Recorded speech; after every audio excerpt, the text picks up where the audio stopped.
messages in English. Message writing is a part of syllabus for the students. But even if you are not a student and message writing is not a part of your syllabus, then also you need to learn how to write messages in English. Message writing is a brief composition in which the message is conveyed, some important information is conveyed from the writer to someone who is not available at that time, who cannot be contacted in person or with whom verbal communication is not possible. Message writing is divided into two parts, direct and indirect message.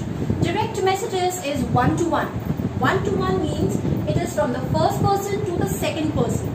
If I have conveyed information to you, the message is conveyed to the second person for whom the message is meant. So the purpose is solved. Indirect message means it is conveyed from the first person to the second person, but it is not meant for the second person. It is actually meant for the third person. So the second person is going to indirectly convey the message to the third person, and that is one main reason why indirect speech or indirect part of narration is used in the content of message writing. So direct and indirect are two main parts of message writing, and what we are going to learn today is the indirect form, informal form of writing a message. And before I take you to the correct format of message writing, there are some points to remember that you should always keep in your mind.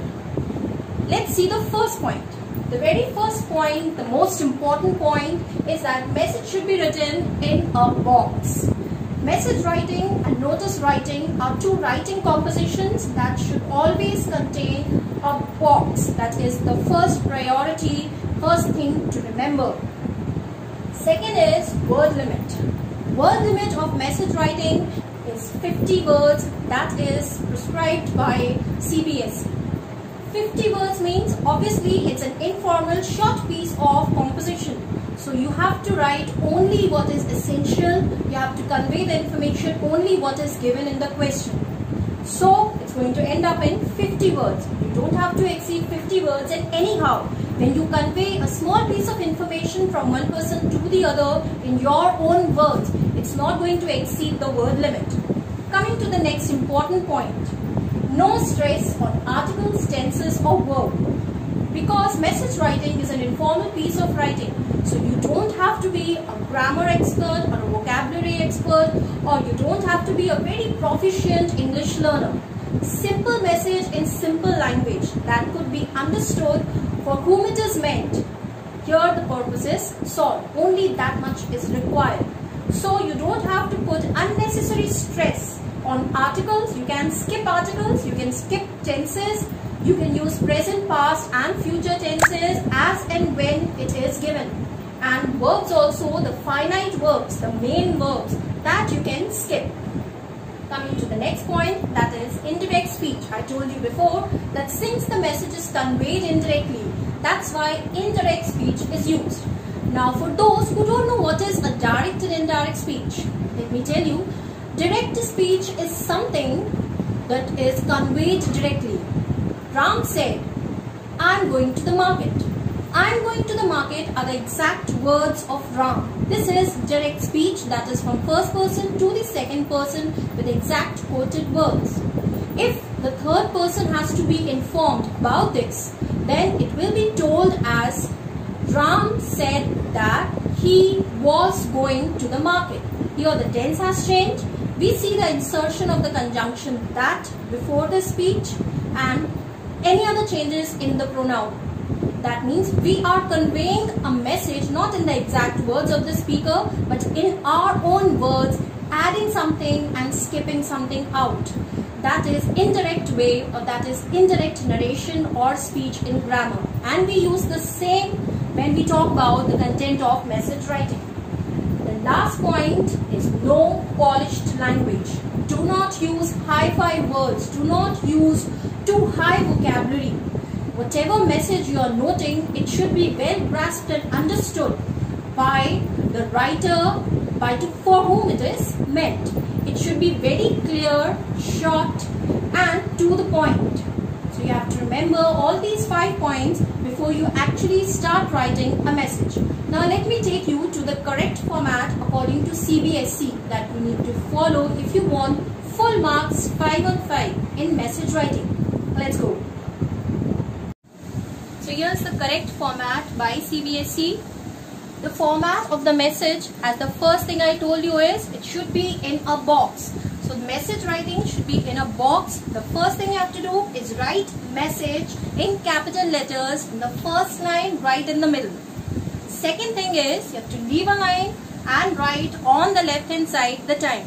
Now in many videos you must have seen that the date is written on the left hand side and time written on the right hand side. That is an old and wrong format of message writing. According to latest message writing format, everything should be on the left hand side starting with the time. When we talk about time, there are two acceptable forms of writing the time. You can write time as 3 p.m. You can write it as 3 p.m. like that. But you cannot write only this much. This is a wrong way of writing time. So you have to be very specific, as you have some marks allotted for writing the correct format of time.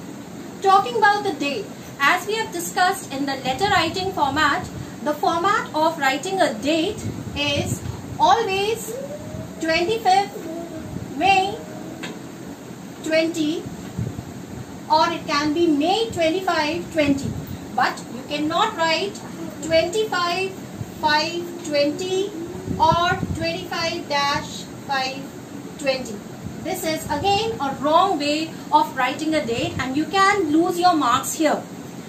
Do not forget to leave line after message, after time and after date. Next thing in the line in the correct format is salutation. We write informal piece of letter, always start with dear.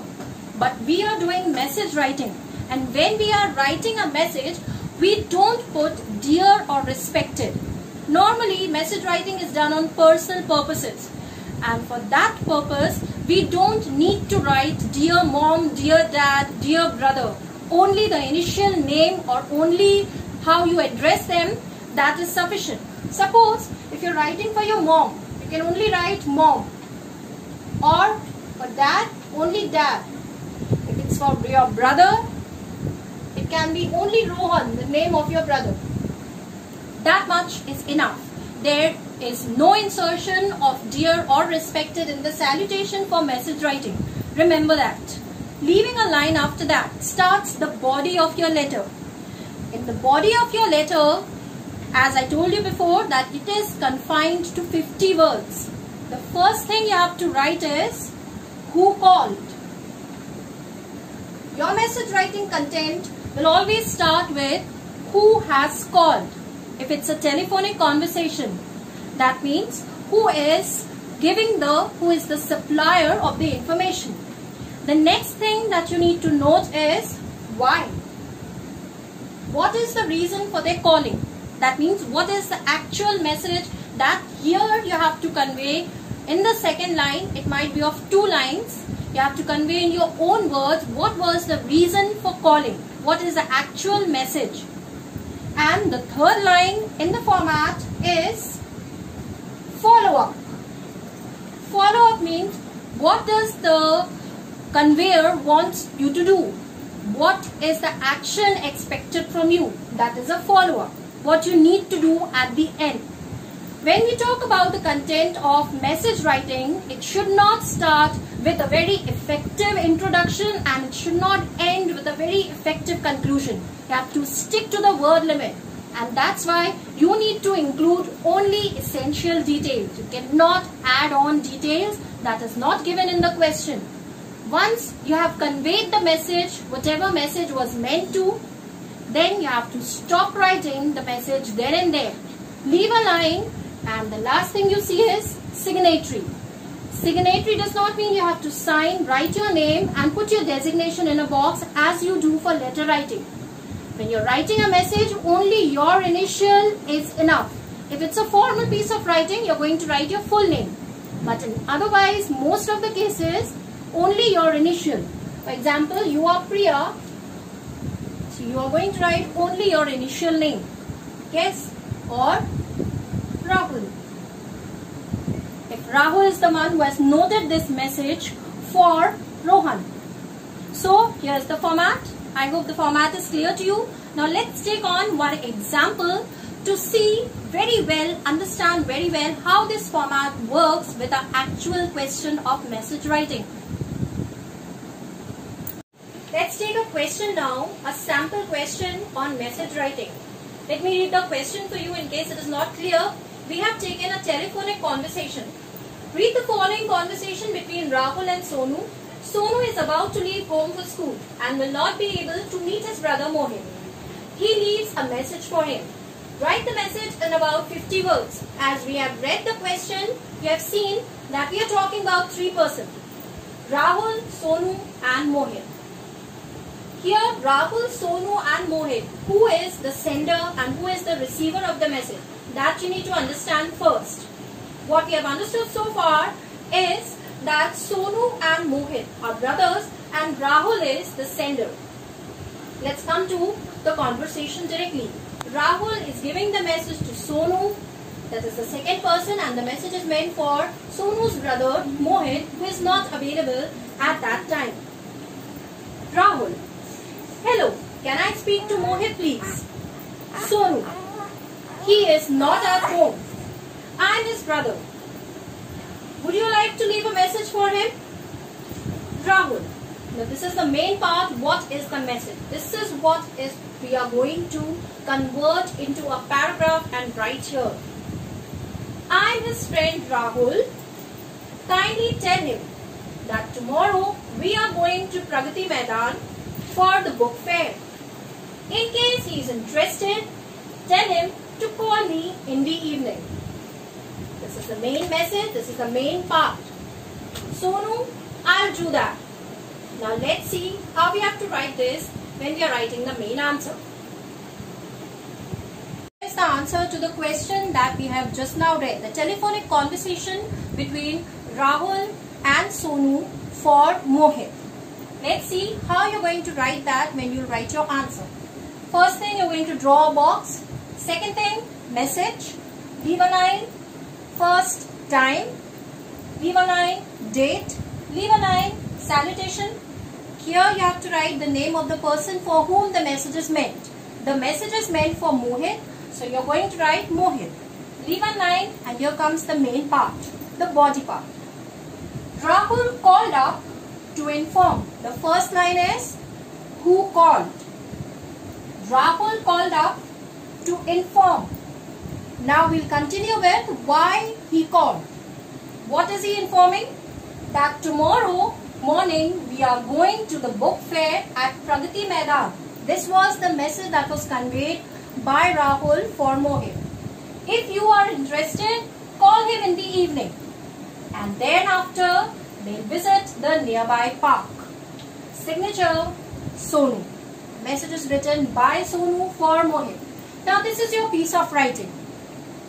Once you have written your message, now is the time for analyzing whether your message is according to the format, according to the simple grammar rules. That is the basic requirement. So let's review the message one more time to see if we have made any mistake. First requirement is drawing a box. We have drawn a box. Yes. So no marks deduction there. Second thing is writing a message. Now here you can see that the message is written in running handwriting. First mistake. Message should be written in block letters. Secondly, you have left a line. That's good. Now next is the format of writing time.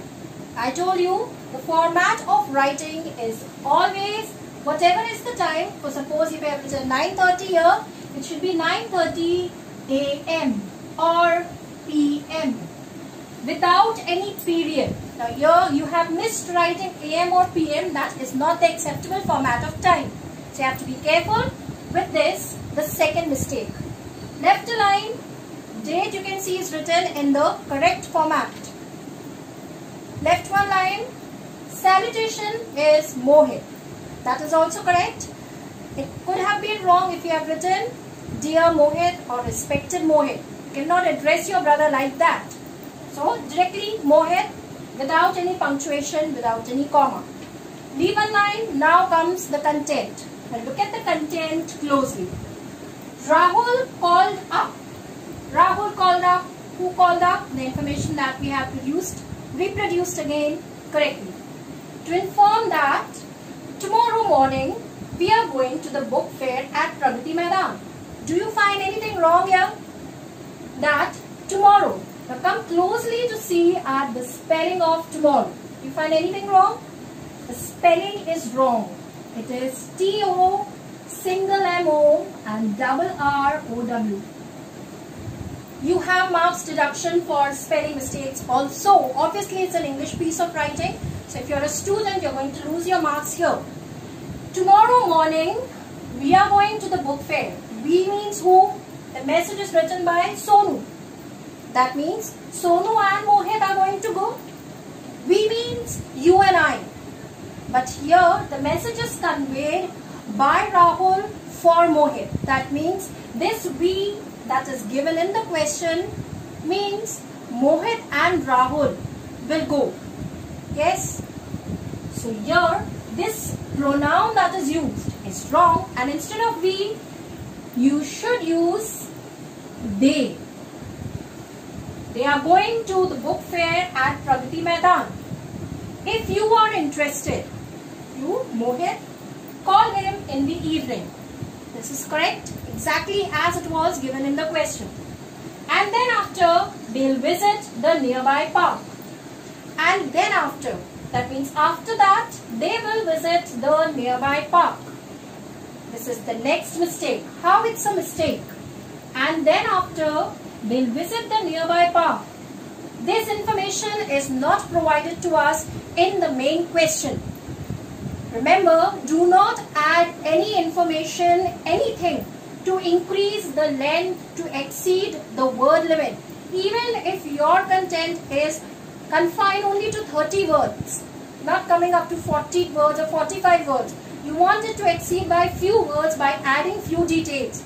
In message writing, you can never add any detail, any information from your side that is not given in the question.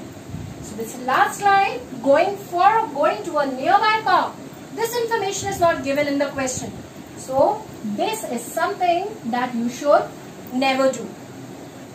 Leaving a line, signature and name of the person who has written down the message. Another mistake is signature. We often are in a habit of putting a signature and then write a name. Yes? So this is another mistake. Do not put a signature here.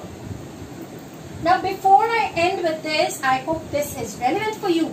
One more thing, one more doubt that we all have in our mind, that if I made a mistake here, here and all these places, how many marks am I getting? How many marks will be deducted? So let me tell you the correct CBSE format we have discussed. According to that, what will be the marks deduction? What marks each part, each element of the message contains? The message, date, time and salutation. 1, 2, 3, 4. 4 marks each will contain 1 marks. Your closing signatory, that is the name, and the box, that is half and half marks each, is again the box, and this contains 1 marks. And 3 marks are contained only by your content. The content is 3 marks. Yes. And what is counted in a content is your spelling mistakes, your grammatical errors and following of the format, whether you have followed the format or not.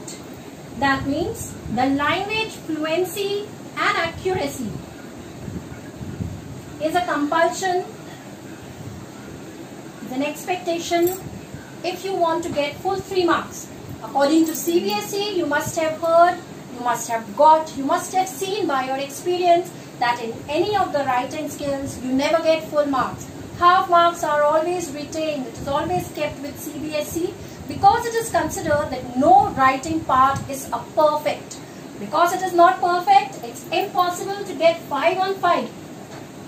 But if you have written an excellent piece of message writing, there are all chances that you can get 4 out of 5, and that should be considered as full marks.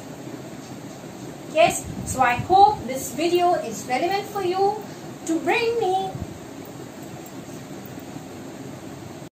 I hope this video was relevant for you. If you want me to bring more such informative videos for you, then do not forget that I come up every time, every Wednesday and every Saturday with a new and informative video. If you like the way I've explained and if you want to be updated with latest CBSE norms and writing formats, do not forget to like, share and subscribe my channel. And I'll meet you next Wednesday or Saturday or both the days. Thank you for watching.